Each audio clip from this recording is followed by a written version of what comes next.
Yeah.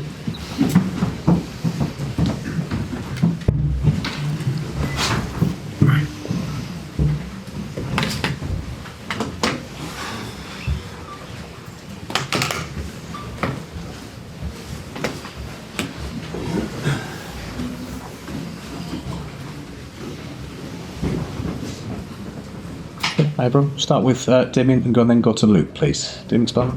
It is fair to say you couldn't really have any complaints about the outcome there today. Yeah, no complaints on the results. I thought we were beaten by the better team today. For half an hour, I thought we gave a really good account of ourselves. And then we fell away and they stepped up, and that was a tough 45 minutes at the end. Luke? There's been a lot of sort of talk about challenging for Premier League titles and major honours in 4 years' time by 2030. That's probably a stark reminder of how big that gulf can look when City are that good and you're well beaten like that. Yeah, I think that they made changes to their team, but I think you can see the strength and depth that they have and they possess. And I think for us, that was probably a step too far for us today against them when they're in that mood. I thought they were excellent. And we fell away in the game. We seemed to lose our energy, but they do that too because they keep the ball so well. They make you run, they make you chase, and then you're tired, and then you make another technical mistake, and then you're chasing again. They've done that for years. That's why, for me, they've been the best team that we've continually faced.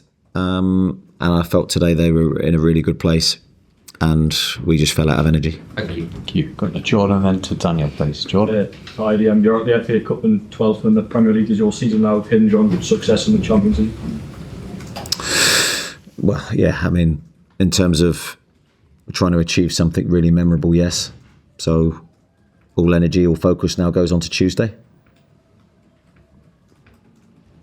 Eddie, just touching on Luke's question again, clearly the club wants to aspire to be like Manchester City in the future. Are you confident that that still will be the case, and how many ever years it takes? Yeah, it's not really my focus at the moment. I think they're long-term. They're obviously long-term questions. My focus is really short-term, and it's trying to win the game that's in front of me, and that's Barcelona in the Champions League. I think we have to be, as much as it's easy to be very negative in this moment, I understand we've gone out the FA Cup, but we have the biggest game in the club's history coming up in no time at all. We've got to get the players ready for that. We've got no time to dwell on this. And just on the short term, I guess, what is the message to fans at this point? Because yes, there's disappointment that you're out of the Cup now, but there is still something to play for in the Champions League, and the league form obviously could be better, but it's still possible you could finish the season well. Yeah, I think that the supporters were incredible today. I have to say, in that second half, when it was very, very difficult for us as a team, they were still cheering for us. They were still supporting us. That typifies the crowd at the end with the reaction they gave the team. Unbelievable, really.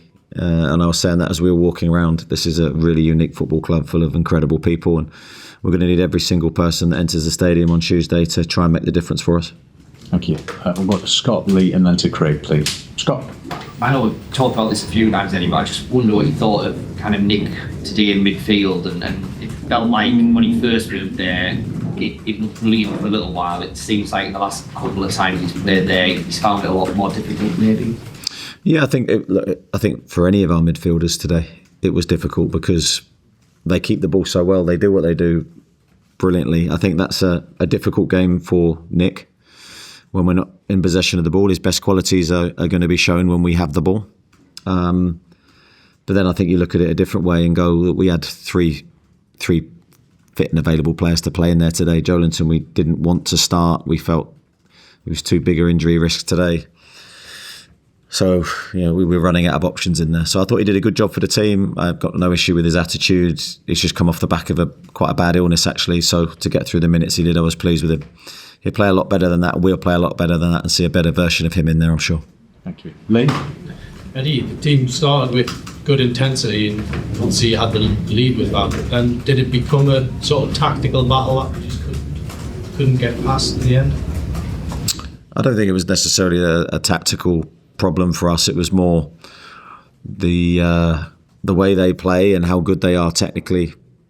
They took a stranglehold of the ball, and when we got it back, we gave it away too easily, maybe looking too vertical and not horizontal enough at times.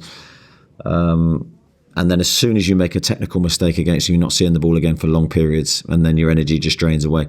That's why they've been the best team for so long. And I think they're coming back into the type of form that makes them makes them that team again. They're evolving into a different version of what they've been before, but very, very effective. So that was a tough learning lesson for us in that second half. We just didn't have the strength to make a dent in them. Do you think that, obviously, you've got Livermore coming back from injury, it's almost like we're getting close to a rebuild, moving into so not a total rebuild, but you do need fresh faces in there. Some players who are closer to the end of their career than they are to the start.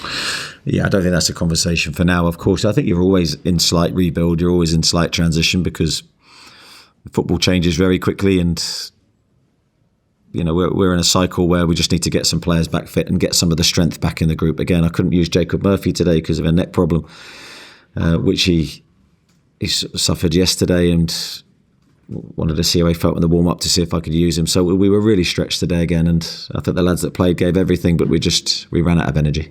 Thank you. At the back of the room then? Yeah, just in terms of that centre forward position, obviously Osula played today, but Nick's played there, Johan, Anthony, in recent months. Do you still enjoy the challenge of finding and helping and getting that position, or do you expect at this level for one of them to go, actually, my performance is that good that you can't knock it?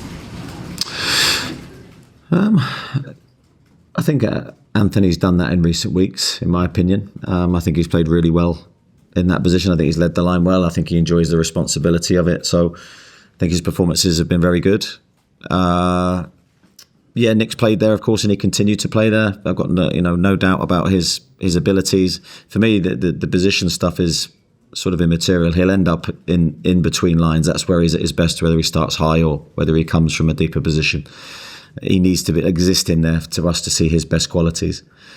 Johan, we're still building back to fitness, and Will Osula did really well on Wednesday, and I think he's a real positive, and I thought he did okay today. There was a couple of really big moments for him. I think the one where he goes through being chased by John Stone's a big moment in the game, and I think he'd back himself to maybe get that shot away quicker on another day, but I thought there was a lot of positives in his performance too.